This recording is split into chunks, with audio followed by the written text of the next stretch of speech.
بڑھاپا انسان کی زندگی کا وہ اہم ترین مرحلہ ہے جو غفلت کو مٹا کر آخرت کی تیاری کا بہترین موقع فراہم کرتا ہے۔ دین اسلام نے نہ صرف بوڑھے والدین اور بزرگوں کی عزت، احترام اور خدمت کو فرض قرار دیا ہے، بلکہ ان 9 مبارک اعمال جیسے ایمان پر استقامت، نماز کی پابندی، حقوق العباد کی ادائیگی، کثرت ذکر اور توبہ و استغفار کو حسن خاتمہ اور بوقت مرگ کلمہ نصیب ہونے کا ذریعہ بتایا ہے۔ ایک باوقار بوڑھاپا اللہ کی رضا، پختہ تجربات اور نیک اعمال کی بدولت انسان کو دنیاوی فریب سے آزاد کر کے جنت اور دائمی کامیابی کا پروانہ عطا کرتا ہے۔ حضور نبی کریم صلی اللہ علیہ وآلہ وسلم نے ارشاد فرمایا، 9 قسم کے بوڑھے شخص ایسے ہیں جن سے اللہ تبارک و تعالی راضی اور خوش ہو جاتا ہے اور ان کو مرتے وقت کلمہ طیبہ پڑھنا نصیب فرماتا ہے۔ وہ 9 قسم کے بوڑھے یہ ہیں۔ بسم اللہ الرحمن الرحیم۔ محترم ناظرین، انسانی زندگی کے 3 حصے ہوتے ہیں: بچپن، جوانی اور بڑھاپا۔ عموماً انسان کا بچپن کھیل کود میں گزر جاتا ہے۔ جوانی میں وہ کہتا ہے کہ مجھے کچھ بننا ہے، کچھ کرنا ہے، جبکہ بڑھاپے میں انسان مختلف بیماریوں اور جسم کی کمزوری کی وجہ سے بے بس ہو جاتا ہے۔ دین اسلام نے جہاں انسان کی نماز، روزہ، زکوٰۃ اور دیگر شرعی رہنمائی فرمائی ہے، وہاں پر بوڑھوں کے مقام و مرتبے اور ان کے ساتھ کس طرح پیش آنا ہے اس کی بھی رہنمائی فرمائی ہے۔ ماں باپ کی خدمت و عزت کرنے کا حکم دیتے ہوئے اللہ تبارک و تعالی ارشاد فرماتا ہے، اور تمہارے رب نے حکم دیا ہے کہ اس کے سوا کسی کی عبادت نہ کرو اور ماں باپ کے ساتھ اچھا سلوک کرو۔ اگر تیرے سامنے ان میں سے کوئی ایک یا دونوں بڑھاپے کو پہنچ جائے تو ان سے اف تک نہ کہنا اور انہیں نہ جھڑکنا، اور ان سے خوبصورت نرم بات کرنا اور ان کے لیے نرم دلی اور عاجزی کا بازو جھکا کر رکھنا، اور دعا کرنا کہ اے میرے پروردگار، تو ان دونوں پر رحم فرما جیسا کہ ان دونوں نے مجھے بچپن میں پالا۔ بوڑھوں کی عزت کیجیے۔ دین اسلام نے ہمیں بوڑھے والدین کے ساتھ ساتھ رشتہ داروں اور معاشرے میں بوڑھے حضرات کی بھی عزت کرنے کا حکم دیا ہے۔ اللہ تبارک و تعالی کے آخری نبی حضرت محمد مصطفیٰ صلی اللہ علیہ وآلہ وسلم نے ارشاد فرمایا، بوڑھے مسلمان کی عزت کرنا اللہ پاک کی تعظیم میں سے ہے۔ حضور نبی کریم صلی اللہ علیہ وآلہ وسلم نے ارشاد فرمایا کہ وہ شخص ہم میں سے نہیں جو چھوٹوں پر رحم نہ کرے اور ہمارے بڑوں کی عزت نہ کرے۔ فرمایا 4 شخصوں کی تعظیم کیجیے، یعنی رسول اکرم صلی اللہ علیہ وآلہ وسلم سے یہ عملی ثابت ہے۔ پہلا، عالم دین، یعنی وہ شخص جس نے اپنی زندگی کو طالب علم کے لیے وقف کر دیا، قرآن پاک کی خاطر سفر کیا، دین کا علم حاصل کیا اور پھر اس کی اشاعت میں اپنا کردار ادا کیا، اور ایسا شخص نبی کریم صلی اللہ علیہ وآلہ وسلم کے نزدیک تعظیم اور عزت و احترام کے قابل ہے۔ پیارے ناظرین، ایک چھوٹی سی گزارش ہے کہ آپ کہاں سے ہماری اس ویڈیو کو دیکھ رہے ہیں، کس شہر اور کس ملک سے آپ کا تعلق ہے، براہ کرم اپنا نام اور اپنے شہر کا نام کمنٹ میں ضرور ٹائپ کریں، کیونکہ آپ کا ایک کمنٹ مجھے اور میری پوری ٹیم کو بے حد خوشی دیتا ہے، اور میں آپ سب کے لیے دعا بھی کرتا رہتا ہوں۔ اس لیے اپنے نام اور شہر کے ساتھ کمنٹ میں اللہ کا نام یا سبحان اللہ بھی ضرور تحریر کیجیے گا۔ ناظرین، دوسرا برا شخص یعنی کوئی مسلمان یا کسی دوسرے مذہب سے تعلق رکھنے والا ایسا مرد یا عورت کہ جس میں بڑھاپے کی عمر کو پہنچ چکا ہے اور وہ اپنی زندگی گزارنے کے لیے دوسروں کے سہارے کا محتاج ہے، تو ایسا شخص نبی کریم صلی اللہ علیہ وآلہ وسلم کے نزدیک احترام اور عزت کے قابل ہے۔ اس معاملے میں مذہب کی بھی کوئی قید نہیں، خواہ وہ بوڑھا شخص کسی بھی مذہب سے تعلق رکھتا ہو۔ مسلمانوں کے لیے انسانیت کی بنیاد پر اس کا احترام کرنا لازمی ہے۔ حضرت اسماء بنت ابو بکر رضی اللہ تعالی عنہ بیان کرتی ہیں کہ نبی کریم صلی اللہ علیہ وآلہ وسلم کے زمانے میں صلح حدیبیہ کے بعد ان کی مشرکہ والدہ حضرت ابو بکر صدیق رضی اللہ تعالی عنہ کی سابقہ بیوی مکہ مکرمہ سے مدینہ منورہ آئی۔ ان کی والدہ کا نام قتیلہ بنت عبد الزا تھا اور وہ اس وقت تک اسلام قبول نہیں کر چکی تھی۔ جب قتیلہ مدینہ آئی تو وہ اپنی بیٹی حضرت اسماء رضی اللہ تعالی عنہا کے لیے کچھ تحائف لے کر آئی۔ یہ تحائف کپڑے اور دیگر اشیاء مشتمل تھے۔ حضرت اسماء رضی اللہ تعالی عنہا نے اپنی والدہ کی امداد اور تحائف کے معاملے میں تذبذب محسوس کیا، کیونکہ ان کی والدہ مشرکہ تھی اور وہ دین اسلام پر نہیں تھی۔ اسی لیے حضرت اسماء رضی اللہ تعالی عنہا نے سوچا کہ کیا ان کی والدہ کے ساتھ اچھا سلوک کرنا اور ان کے تحائف قبول کرنا درست ہوگا یا نہیں۔ اسی تذبذب کے سبب حضرت اسماء رضی اللہ تعالی عنہا نے نبی کریم صلی اللہ علیہ وآلہ وسلم کی خدمت میں حاضر ہوئیں اور سوال کیا، یا رسول اللہ صلی اللہ علیہ وآلہ وسلم، میری والدہ مشرکہ ہیں، وہ میرے پاس آئی ہیں اور تحائف لائی ہیں، کیا میں ان کے ساتھ صلہ رحمی کروں یعنی رشتہ داری کا حق ادا کروں؟ تو نبی کریم صلی اللہ علیہ وآلہ وسلم نے ان کی بات سن کر ارشاد فرمایا، ہاں، اپنی والدہ کے ساتھ صلہ رحمی کرو اور ان کے حقوق ادا کرو۔ والدین کے حقوق کی ادائیگی دین سے مشروط نہیں۔ نبی کریم صلی اللہ علیہ وآلہ وسلم کے اس فرمان سے یہ سبق ملتا ہے کہ والدین کے ساتھ حسن سلوک کرنا ایک بنیادی انسانی اور اسلامی فریضہ ہے، چاہے والدین مسلمان ہوں یا غیر مسلم۔ اسلام رشتہ داری اور صلہ رحمی کو بہت اہمیت دیتا ہے کہ اگر رشتہ دار دین اسلام پر نہ ہو تب بھی ان کے حقوق ادا کرنا ضروری ہے۔ تیسرا شخص جس کا احترام کرنے کے لیے نبی کریم صلی اللہ علیہ وآلہ وسلم نے حکم دیا ہے وہ حاکم وقت ہے، جبکہ چوتھا شخص انسان کا باپ ہے۔ بوڑھوں کو ترجیح دیجیے۔ امام غزالی رحمۃ اللہ علیہ فرماتے ہیں کہ بوڑھوں کی عزت کا کمال درجہ یہ ہے کہ ان کی موجودگی میں ان کی اجازت کے بغیر نہ بولا جائے۔ حضرت جابر بن عبداللہ رضی اللہ تعالی عنہ فرماتے ہیں کہ کسی قبیلے کا ایک وفد بارگاہ رسالت میں حاضر ہوا اور ان میں سے ایک نوجوان بولنے لگا تو پیارے آقا صلی اللہ علیہ وآلہ وسلم نے ارشاد فرمایا، تم ٹھہرو، تمہارے بڑے کہاں ہیں؟ بوڑھوں کی عزت کر کے اپنی عمر میں اضافہ کیجیے۔ رسول کریم صلی اللہ علیہ وآلہ وسلم فرماتے ہیں، جو نوجوان کسی بوڑھے شخص کی اس کی عمر کی وجہ سے عزت کرتا ہے تو اللہ پاک اس کے بڑھاپے کے وقت ایسے شخص کی عمر بڑھا دے گا جو بوڑھوں کی عزت کرے گا۔ باحوال ترمذی شریف۔ امام غزالی رحمۃ اللہ علیہ یہ حدیث پاک نقل کرنے کے بعد فرماتے ہیں کہ اس حدیث پاک میں لمبی عمر کی بشارت ہے اور اس سے معلوم ہوتا ہے کہ بوڑھوں کی عزت کرنے سے عمر میں اضافہ ہوتا ہے۔ محترم ناظرین و سامعین، ایک مرتبہ ایک شخص حضرت علی رضی اللہ تعالی عنہ کی خدمت میں حاضر ہوا اور کہنے لگا کہ میرے بال کیوں سفید ہوتے جاتے ہیں، اس کا کیا مقصد ہے؟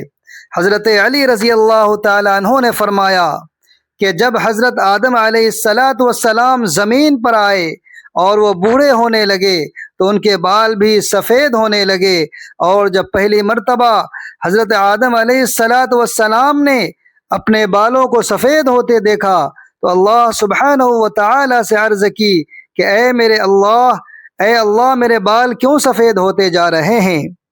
تو اللہ تبارک و تعالی نے فرمایا کہ بالوں کا سفید ہونا بڑھاپے، بزرگی اور تجربات میں فراوانی کی طرف اشارہ ہے، اور بوڑھا ہونا انسان کو نفسانی خواہشات سے دور کرتا ہے اور اس بات کو واضح کرتا ہے کہ اس شخص کے پاس زندگی کے تجربات ہیں جس سے مشورہ لے کر آپ اپنے فیصلوں کو بہتر بنا سکتے ہیں۔ اسی لیے اللہ تبارک و تعالی بوڑھوں کے مشورے زیادہ پسند فرماتا ہے، یعنی کہ بوڑھوں کے پاس جو تجربات ہوتے ہیں وہ اچھا مشورہ دیتے ہیں۔ حضرت جابر رضی اللہ تعالی عنہ سے روایت ہے کہ فتح مکہ کے دن حضرت سیدنا ابو بکر صدیق رضی اللہ تعالی عنہ کے والد ابو قحافہ کو لایا گیا۔ ان کے سر اور داڑھی کے بال بالکل سفید تھے۔ نبی کریم صلی اللہ علیہ وآلہ وسلم نے ارشاد فرمایا کہ اس کا رنگ بدلو اور کالے رنگ سے بچو۔ اسی طرح ایک اور حدیث ہے کہ سیدنا عبداللہ بن عباس رضی اللہ تعالی عنہ سے روایت ہے کہ حضور صلی اللہ علیہ وآلہ وسلم نے فرمایا، ایسی قومیں وقت آخر میں آئیں گی جو کبوتر کے پپوتوں کی طرح کالے رنگ کا خضاب کریں گی اور وہ جنت کی عمدہ خوشبو سے محروم رہیں گی۔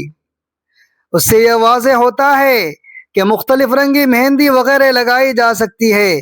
اسی طرح سے حضرت سیدنا عمر رضی اللہ تعالی عنہ سے روایت ہے کہ نبی کریم صلی اللہ علیہ وآلہ وسلم نے ایک بچے کو دیکھا، اس کے سر کے بالوں کا کچھ حصہ کٹا ہوا تھا اور کچھ حصہ بچا ہوا تھا۔ آپ صلی اللہ علیہ وآلہ وسلم نے اس کو ایسا کرنے سے منع فرمایا کہ یا تو سارا سر منڈواؤ یا سارا سر چھوڑ دو، اور نبی کریم صلی اللہ علیہ وآلہ وسلم کے اس حکم میں جوان اور بوڑھے سبھی لوگ شامل ہیں۔ پیارے اسلامی بھائیوں، ہمیں بھی چاہیے کہ ہم اسلام کی تعلیمات پر عمل کرتے ہوئے بوڑھوں کی عزت اور احترام کریں۔ سفر کرتے ہوئے اگر آپ کو کوئی بھی بوڑھا یا بزرگ مل جائے تو اس کے لیے بیٹھنے کے لیے جگہ چھوڑ دی جائے اور اس کی عزت کرتے ہوئے کھڑے ہو جانا چاہیے۔ ان کو سلام کریں اور ان سے بیٹھنے کا کہیں۔ اگر اس کے پاس کوئی سامان ہے تو اسے خود اٹھا کر اس کی مدد کریں، اس کو اپنی جگہ پر بیٹھا کر عزت دیں اور اس کی دعائیں لیں۔ مفتی احمد یار خان نعیمی رحمۃ اللہ علیہ فرماتے ہیں کہ اللہ تبارک و تعالی کی بارگاہ میں بوڑھے شخص کی دعا زیادہ قبول ہوتی ہے۔ اللہ کریم سفید داڑھی والے بندے کے پھیلائے ہوئے ہاتھ خالی نہیں لوٹاتا۔ اللہ تبارک و تعالی ہمیں اسلام کی روشن تعلیمات پر عمل کرتے ہوئے بوڑھے حضرات کی عزت، ادب اور احترام کرنے کی توفیق عطا فرمائے۔ محترم ناظرین و سامعین، اسلام میں موت کے وقت کلمہ طیبہ لا الہ الا اللہ کے جاری ہونے کو بہترین انجام کی اعلیٰ علامت سمجھا جاتا ہے۔ اس حوالے سے نبی کریم صلی اللہ علیہ وآلہ وسلم کی احادیث اور اسلامی کتب میں مختلف روایات موجود ہیں۔ حضور نبی کریم صلی اللہ علیہ وآلہ وسلم نے فرمایا کہ بوڑھوں کے 9 اعمال ایسے ہیں کہ جن کی وجہ سے اللہ تبارک و تعالی ان پر راضی اور خوش ہو جاتا ہے اور ان کو مرتے وقت کلمہ طیبہ نصیب ہو جاتا ہے۔ ان خوش نصیب بوڑھوں میں سب سے پہلے نمبر پر وہ لوگ ہیں جو اپنی زندگی میں ایمان پر استقامت رکھتے ہیں، ایمان رکھتے ہیں اور اللہ تبارک و تعالی کے ساتھ اپنے تعلق کو مضبوط بناتے ہیں۔ ان کی زبان پر کلمہ طیبہ جاری ہونے کی قوی امید ہوتی ہے۔ رسول اللہ صلی اللہ علیہ وآلہ وسلم نے فرمایا، جو شخص لا الہ الا اللہ کہتا ہوا دنیا سے رخصت ہوا وہ جنت میں داخل ہوگا۔ بحوالہ صحیح مسلم، ایمان کی استقامت اور اللہ تبارک و تعالی کے ذکر پر موت کے وقت جنت کی خوشخبری ملتی ہے۔ بوڑھے افراد جو طویل عمر گزارنے کے باوجود اپنے ایمان پر قائم رہتے ہیں، ان کے لیے یہ سعادت ممکن ہے۔ دوسرے نمبر پر بوڑھوں اور والدین کی خدمت کرنے والے ہیں۔ بوڑھے والدین کی خدمت کرنے والے افراد کے بارے میں احادیث میں بہت سی فضیلات بیان کی گئی ہیں، اور ایسے بوڑھے افراد جو اپنی زندگی میں نیکی اور خیر کی طرف رہنمائی کرتے ہیں، ان کی زبان پر کلمہ جاری ہونے کی قوی امید ہوتی ہے۔ رسول اللہ صلی اللہ علیہ وآلہ وسلم نے ارشاد فرمایا کہ تباہی ہے اس شخص کے لیے جس نے اپنے والدین میں سے ایک یا دونوں کو بڑھاپے میں پایا اور ان کی خدمت کر کے جنت حاصل نہ کر سکا۔ بحوالہ صحیح مسلم، یہ حدیث ان افراد کی فضیلت کو بیان کرتی ہے جو اپنے والدین کی خدمت کرتے ہیں اور ان کی دعاؤں کا وسیلہ بنتے ہیں۔ ایسے والدین کے لیے نیک انجام کی امید کی جا سکتی ہے۔ تیسرے نمبر پر نماز کے پابند بوڑھے ہیں۔ ایسے بوڑھے افراد جو اپنی پوری زندگی میں نماز کے پابند رہے ہوں، ان کے لیے موت کے وقت کلمہ طیبہ جاری ہونے کی خوشخبری دی گئی ہے۔ رسول اللہ صلی اللہ علیہ وآلہ وسلم کا فرمان عالی شان ہے کہ نماز دین کا ستون ہے، جو اس کو قائم رکھے گا وہ دین کو قائم رکھے گا۔ نماز کی پابندی کرنے والے بوڑھے افراد کے دل اللہ تبارک و تعالی کی ذات سے معمور ہوتے ہیں، اور موت کے وقت اللہ تبارک و تعالی کا ذکر ان کی زبان پر جاری رہتا ہے۔ چوتھے نمبر پر حقوق العباد کا خیال رکھنے والے۔ ایسے بوڑھے افراد جنہوں نے اپنی پوری زندگی میں دوسروں کے حقوق ادا کیے ہوں، ان کے لیے بھی نیک انجام کی بشارت ہے۔ رسول اللہ صلی اللہ علیہ وآلہ وسلم نے ارشاد فرمایا، مسلمان وہ ہے جس کے ہاتھ اور زبان سے دوسرے مسلمان محفوظ رہیں۔ بحوالہ صحیح بخاری۔ حقوق العباد کا خیال رکھنے والے بوڑھے افراد کو اللہ تبارک و تعالی کی رحمت نصیب ہوتی ہے، ان کا خاتمہ ایمان پر ہوتا ہے اور ان کی موت کے وقت کلمہ پڑھنا نصیب ہوتا ہے۔ پانچویں نمبر پر قرآن کریم کے حافظ اور قاری ہیں۔ ایسے بوڑھے افراد جو قرآن کریم کے حافظ یا قاری ہیں اور انہوں نے اپنی زندگی کا بیشتر حصہ پڑھنے اور پڑھانے میں گزارا ہوتا ہے، ان کے لیے بھی نیک اعمال کی بشارت دی گئی ہے، اور ان کو اللہ تبارک و تعالی مرتے وقت کلمہ طیبہ نصیب فرماتا ہے۔ رسول اللہ صلی اللہ علیہ وآلہ وسلم نے ارشاد فرمایا، قیامت کے دن قرآن مجید اپنے قاری کے لیے شفاعت کرے گا۔ قرآن پاک کے تعلق رکھنے والے بوڑھے افراد کی زبان پر اکثر قرآن پاک کے الفاظ اور کلمہ جاری رہتا ہے، جو ان کی موت کے وقت بھی جاری رہتا ہے۔ چھٹے نمبر پر زبان کو ذکر الہی سے تر رکھنے والے ہیں۔ ایسے بوڑھے افراد جو اپنی زبان کو ہمیشہ اللہ تبارک و تعالی کے ذکر سے تر رکھتے ہیں، ان کے لیے موت کے وقت میں یہی ذکر جاری رہتا ہے۔ رسول اللہ صلی اللہ علیہ وآلہ وسلم نے ارشاد فرمایا، اللہ کا ذکر کرتے رہو یہاں تک کہ لوگ تمہیں پاگل سمجھنے لگے۔ بحوالہ مسند احمد۔ اللہ کے ذکر میں مشغول رہنے والے بوڑھے افراد کے لیے یہ عظیم سعادت ممکن ہے۔ ساتویں نمبر پر دعا کرنے والے اور بخشش مانگنے والے ہیں۔ ایسے بوڑھے افراد جو اپنے گناہوں پر ندامت کے ساتھ اللہ سبحانہ و تعالی سے معافی مانگتے رہتے ہیں اور دعا کرتے رہتے ہیں، ان کی زبان پر موت کے وقت کلمہ طیبہ جاری ہونے کی بشارت دی گئی ہے۔ قرآن پاک میں اللہ تبارک و تعالی ارشاد فرماتا ہے، اور جو اپنے رب کے سامنے کھڑے ہونے سے ڈرتے ہیں اور نماز کے لیے جھکتے ہیں، یہ کیفیت ان کی بخشش کا سبب بن سکتی ہے۔ آٹھویں نمبر پر حج اور عمرہ کرنے والے ہیں۔ بوڑھے افراد جنہوں نے عمرہ اور حج کیا ہو اور وہاں پر اپنے گناہوں کی بخشش، مغفرت اور توبہ کی ہوں، ان کے لیے بھی نیک انجام کی بشارت دے دی گئی ہے۔ حضور نبی کریم صلی اللہ علیہ وآلہ وسلم نے ارشاد فرمایا کہ مقبول حج و عمرہ جنت کی بشارت ہے۔ بحوالہ صحیح بخاری۔ نویں نمبر پر نیک اولاد چھوڑنے والے ہیں۔ ایسے بوڑھے افراد جنہوں نے اپنے اولاد کو دین کی تربیت دی، نیکی کے راستے پر چلایا، ان کے لیے موت کے وقت اللہ تبارک و تعالی کی رحمت کی بشارت ہے۔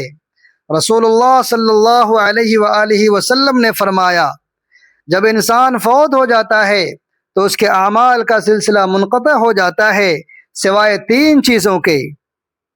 پہلا صدقہ جاریہ، دوسرا علم جس سے فائدہ اٹھایا جائے، اور تیسرا نیک اولاد جو ان کے لیے دعائے خیر کرے۔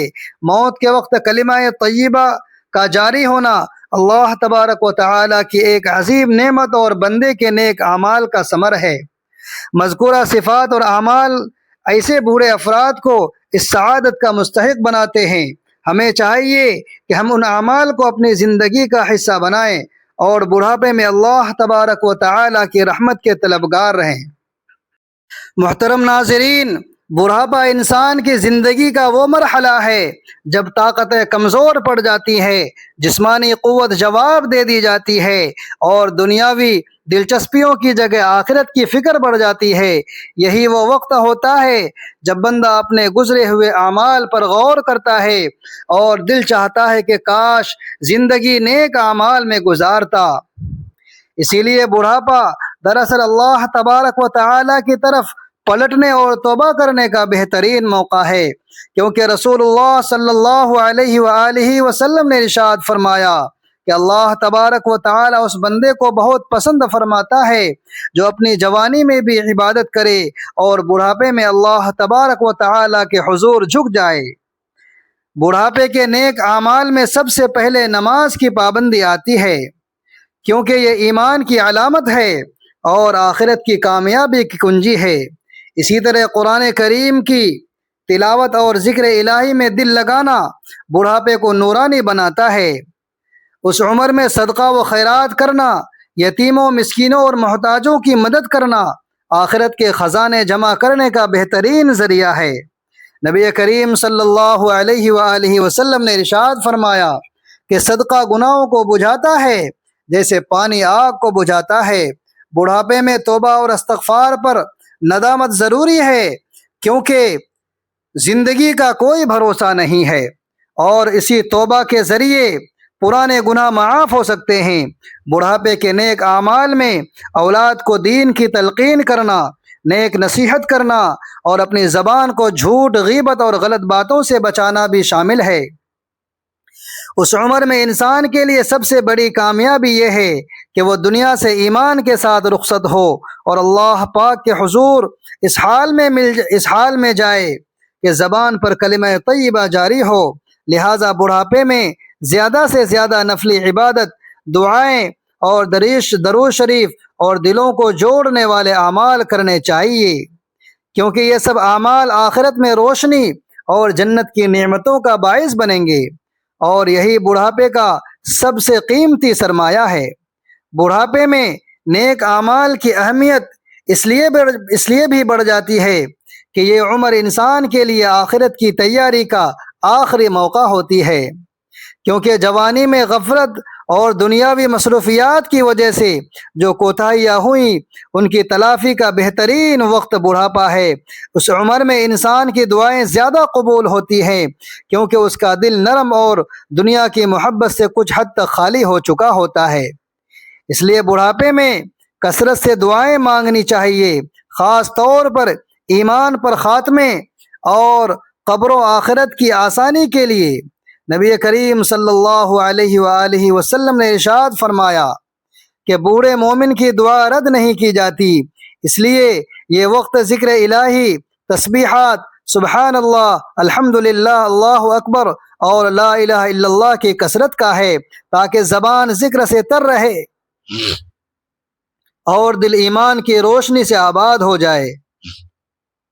بڑھاپے میں اپنے گزرے ہوئے گناہوں پر شرمندگی کے ساتھ توبہ کرنا اور دوسروں کے حقوق ادا کرنا بھی ضروری ہے، کیونکہ اگر بندہ اللہ پاک کے پاس حقوق العباد کے بوجھ کے ساتھ گیا تو کامیاب نہ ہو سکے گا۔ والدین کے لیے بڑھاپا اولاد کی اصلاح اور ان کی دعاؤں کا بہترین وقت ہے، کیونکہ والدین کی دعا اولاد کے حق میں بہت زیادہ اثر رکھتی ہے۔ اس عمر میں حج اور عمرہ ادا کرنے کی کوشش کرنی چاہیے اگر استاد ہو تو، کیونکہ یہ گناہوں کو مٹا کر انسان کو ایسے پاک کر دیتا ہے جیسے ماں کے پیٹ سے پیدا ہوا ہو۔ بڑھاپے کے نیک اعمال میں سب سے بڑی فضیلت یہ ہے کہ انسان دوسروں کے لیے آسانیاں پیدا کرے، لوگوں کی مدد کرے، صلہ رحمی کرے اور اپنے اخلاق کو نرم رکھے، کیونکہ نبی کریم صلی اللہ علیہ وآلہ وسلم نے ارشاد فرمایا کہ قیامت کے دن سب سے زیادہ وزندار چیز اچھے اخلاق ہوں گے۔ بڑھاپا ہمیں یہ سبق دیتا ہے کہ دنیا کے دھوکے میں نہ پڑے، بلکہ اپنی آخرت کو سنواریں، اپنے رب سے لو لگائیں، اس کی رحمت پر بھروسہ کریں اور اپنے ہر لمحے کو نیک اعمال میں گزاریں، تاکہ موت کے وقت فرشتے ہمیں یہ خوشخبری دیں کہ اے پاکیزہ روح، اپنے رب کی طرف لوٹ چل، اس حال میں کہ وہ تجھ سے راضی اور تو اس سے راضی ہے۔ ناظرین محترم، مذکورہ بالا مضمون کا خلاصہ اور اس سے حاصل ہونے والے سنہرے اسباق یہ ہیں کہ بڑھاپا انسان کی زندگی کا وہ نازک ترین مرحلہ ہے جب جسمانی قوتیں اور جوانی کا جوش ماند پڑ جاتا ہے اور انسان پوری طرح اللہ تبارک و تعالی کی رحمت اور دوسروں کے سہارے کا محتاج ہو جاتا ہے۔ اس لیے اسلام نے بوڑھے والدین، رشتہ داروں اور معاشرے کے تمام بزرگوں کی عزت، احترام اور خدمت کو عین عبادت اور اللہ تبارک و تعالی کی تعظیم قرار دیا ہے، خواہ ان کا تعلق کسی بھی مذہب یا پس منظر سے کیوں نہ ہو۔ جیسے کہ حضرت اسماء رضی اللہ تعالی عنہا کی روایت ہے، اس سے بھی معلوم ہوتا ہے کہ والدین کے ساتھ حسن سلوک اور صلہ رحمی مذہب کے قید سے بالا تر ہو کر ایک بنیادی انسانی و اسلامی فریضہ ہے، اور بزرگوں کے سفید بال اور ان کے حیاتی تجربات دراصل ان کے علم و حکمت کی پختگی کی دلیل ہوتے ہیں، جن کی موجودگی اور مشورے سے معاشرے میں فیصلے بہتر اور پائیدار بنتے ہیں۔ جبکہ اس بابرکت عمر میں نماز، روزہ، ذکر الہی، حقوق العباد کی ادائیگی، توبہ و استغفار اور اولاد کی بہترین تربیت جیسے 9 اہم اعمال بجا لانے والے خوش نصیب بندوں کے لیے اللہ تبارک و تعالی کی طرف سے یہ عظیم بشارت دی گئی ہے کہ موت کے وقت ان کی زبان پر کلمہ طیبہ جاری ہوتا ہے اور ان کا خاتمہ ایمان باللہ پر ہوتا ہے۔ لہٰذا ہمیں بھی چاہیے کہ ہم غفلت کی زندگی کو ترک کر کے اپنی جوانی اور بڑھاپے کو نیک اعمال، صدقہ و خیرات اور اخلاق حسنہ سے مزین کریں، تاکہ دنیا سے رخصت ہوتے وقت فرشتوں کی جانب سے ہمیں ابدی سکون اور رضا الہی کی خوشخبری مل سکے۔ اور آخر میں اس عاجزانہ دعا کے ساتھ کہ اے اللہ، اے ہمارے پروردگار، ہماری زندگی کا ہر سانس تیری یاد میں گزرے، ہماری عمر کا آخری حصہ ایمان پر استقامت کے ساتھ نصیب فرما، مرتے وقت ہماری زبان پر کلمہ طیبہ لا الہ الا اللہ محمد رسول اللہ جاری فرما، ہمارے تمام صغیرہ و کبیرہ گناہوں کو معاف فرما، ہمارے والدین، بزرگوں اور اساتذہ پر اپنی خاص رحمتیں اور برکتیں نازل فرما، اور ہمیں ایمان کی سلامتی، صبر جمیل اور سکون قلب کے ساتھ موت عطا فرما، آمین یا رب العالمین۔